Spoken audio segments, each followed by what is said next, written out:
my Yamaha 80. It's from the early 1970s. It's a 71 or a 72, I believe. And I came in the other morning and got quite a strong smell of petrol from the garage, and gave me some concern. And I couldn't really see any drips out of any of the bikes, but I do suspect that it's coming out of the Yamaha. The tank, I'm sure last time I rode it, was pretty full, and there's a fair bit of rust in the tank now, which wasn't there this time last year, so that's down to your horrible ethanol, I guess.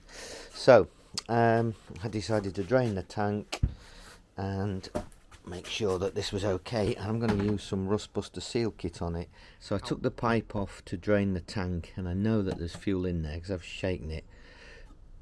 Well, that's interesting, because when I've turned the petcock on, there's nothing coming out of the tank whatsoever, which probably explains my... oh, some coming out there, which probably explains why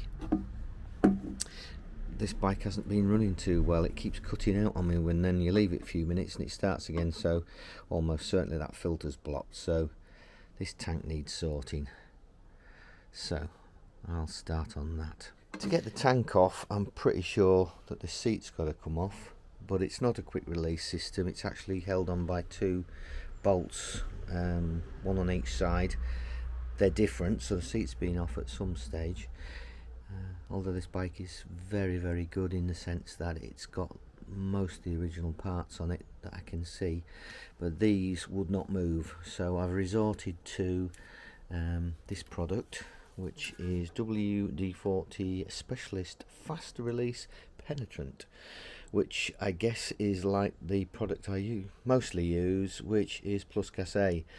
And what you do is you squirt it onto the nut and it penetrates all the rust, and you're able to get the bolts off. It really needs leaving a good few hours, so I squirted these last night and had a go before I went to bed. They would not move.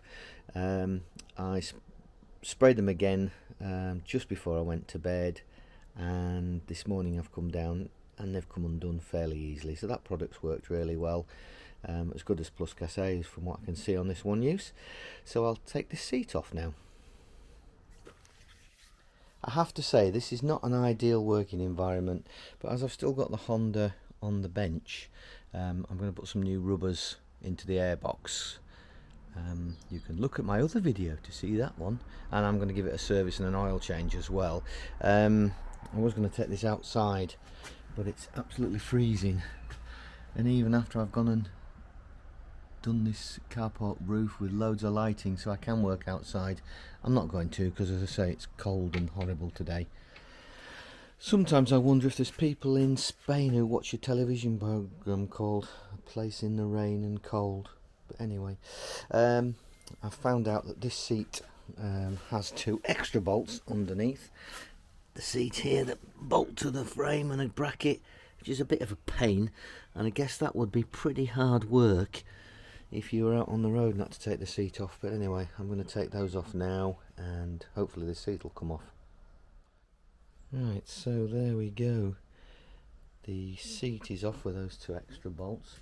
It's looking really good condition. The seat pan looks good as well. Not taking this off, and I'm guessing these two bits here must go onto the tank. But anyway, that pulls forward. Oh no, it goes onto this bracket here. And I'll just put these screws back in this to keep it in good condition. Took me about 20 minutes to get that seat off. It's ridiculous. That's what happens with a combination of arthritis and one of those bolts that's too tight for fingers and too slack for a ratchet. Anyway, that's done, and this tank should now just pull back. Yes, there we go. And that is off. So I'm going to drain that outside now, and the next thing will be to use the tank sealer and the cleaner. This is the Rustbuster tank sealing kit that I ordered less than 24 hours ago, so super speedy delivery, that's good. And this should contain the tank cleaner and the tank sealer in grey, which I ordered. I thought it was more in keeping with the inside of the tank at the moment. Oh no, not the polystyrene chips. Oh no. I actually keep them packaging my own stuff, eBay items. So right, okay, this is the tank sealer. Slosh ethanol proof tank sealer. Good. And this is the Tank Clean SP10. Very powerful caustic detergent in a high concentration that also contains a rust inhibitor. Okay, so there's no specific instructions on how to use the tank cleaner actually on the bottle, but the instructions for the kit are actually on the can, so that's okay, and it tells you how to use the cleaner first and then go through the process. Well, I won't mention any more of that now. I'll just talk about that as I use the product. I got the grey one, as I say, and okay, let's do this thing. So here's the petrol tank. Looks to be in pretty good condition. Definitely still fuel in it. And the good thing is that there's no obvious signs of wetness anywhere underneath the tank, which would indicate that it's leaking. I'm going to give this a bit of a clean up as well when I put it back together. But for now, what I need to do is get this petrol out and get on with this other job. I'm going to remove the petrol tap because I can't get the fuel out through this. It's jammed up again. I suspect there's a load of crud on the filter if there's one in there. Well, there must be, otherwise it wouldn't have blocked. So I'm going to undo that one to get the petrol out and put into my can here through a funnel, and we'll go from there. So I've just given this a bit of a rub with some paper, and it seems to be okay. That's obviously on the chrome from the original tank. This pitting on here I should be able to get pretty easily with some chrome cleaner, but I'm gonna have to go because it's just starting to rain. So here's all the things I need to get this first stage of the tank done. I've got my mask, my glasses, my latex gloves. Okay, didn't quite expect them to be like that. Hope my wife doesn't go missing in the next few days. It's going to look very suspicious. Anyway, so here's my tank, and as the instructions suggest, I put in some of these sharp stones which will agitate the rust, and then I'm going to pour in this acid.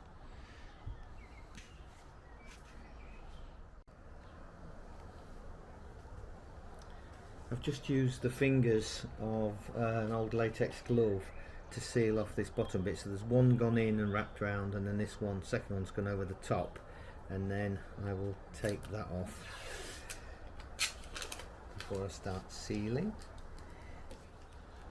So that's got an internal and an external seal.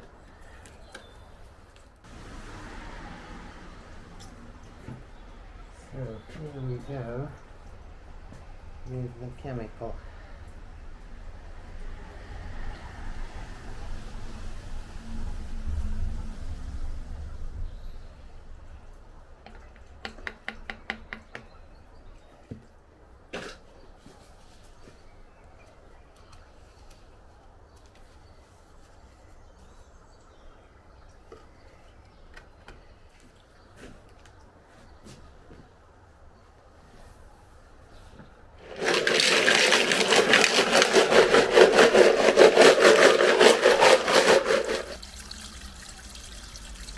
So now I'm just flushing the tank out with fresh water, and I'm going to jet wash it out as well, as per the instructions. Well, I have to say, just with the tank cleaner and the stones, I'm pretty impressed when you consider what it was like before. And now that is looking a lot cleaner. And even on the top of the cap, which was really rusty, that has shifted that quite a lot. So I've jet washed the inside of the tank out. Now I've got to leave it to dry. I'm tempted to put some air into it, but I think I might just put it in the hot place in the house and just let it dry naturally. And then when that's dry, I'm going to do the sloshing bit. just using one of these soap pads called Brillo pads here in the UK, or that's just a generic name for them, and this should get the worst of the pitting off on this chrome on the underside. Not pressing on too hard, and the actual soap within the pad acts as a lubricant, so it's probably a bit better, or a lot better, than using just wire wool, and it's quite soft grade anyway. So that is the before with all the pitting, and that's literally 2 minutes later. In fact, I might use it on the inside there as well, just to clean all that surface rust off. But yeah, so that's a bit of a result. So now we're on to the final stage. I've taped up the bottom hole here using a finger from one of these latex gloves, and taped it all in position, and then all I have to do now is pour this slosh, as it's called, into the tank and swill it around in the tank until all the tank is covered. Leave it 10 minutes and then repeat that process, and at the very end you pour all the excess from the tank back into this tin, and then this goes hard and cured, and you leave the tank for 5 to 7 days it recommends. So that's what I'll be doing.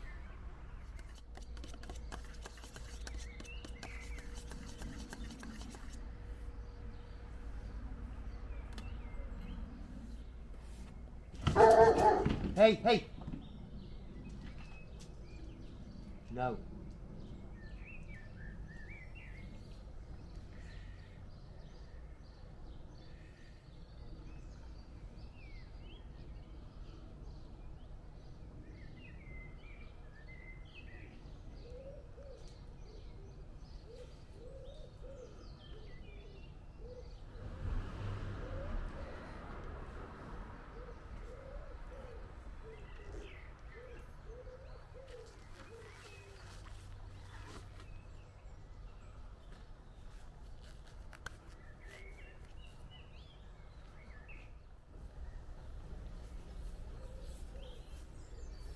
So that's me 10 minutes up, and now it's time for sloshing part 2.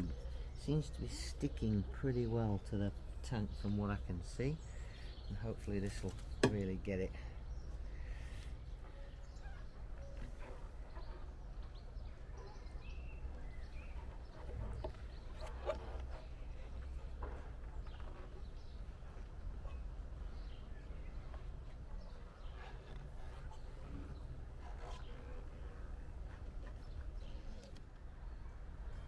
Right, now it says to pour the excess of the material back in the tin to harden for disposal. I suspect not a lot of material will come out of the tank.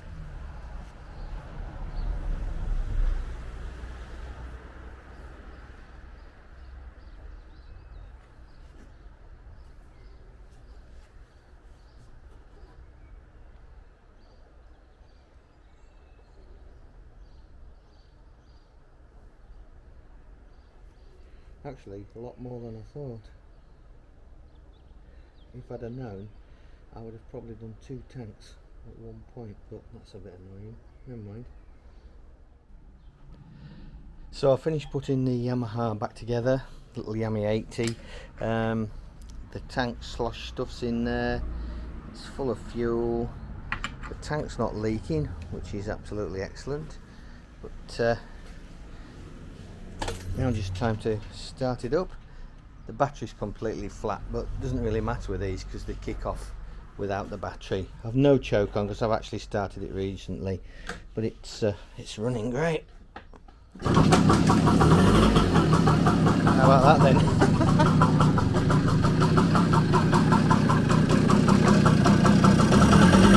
It's really quiet.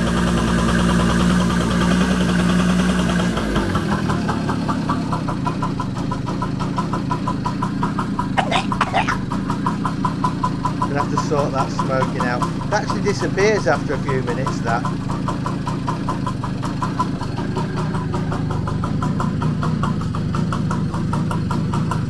So that's the Yamaha 80 all done, ready to go back on the road.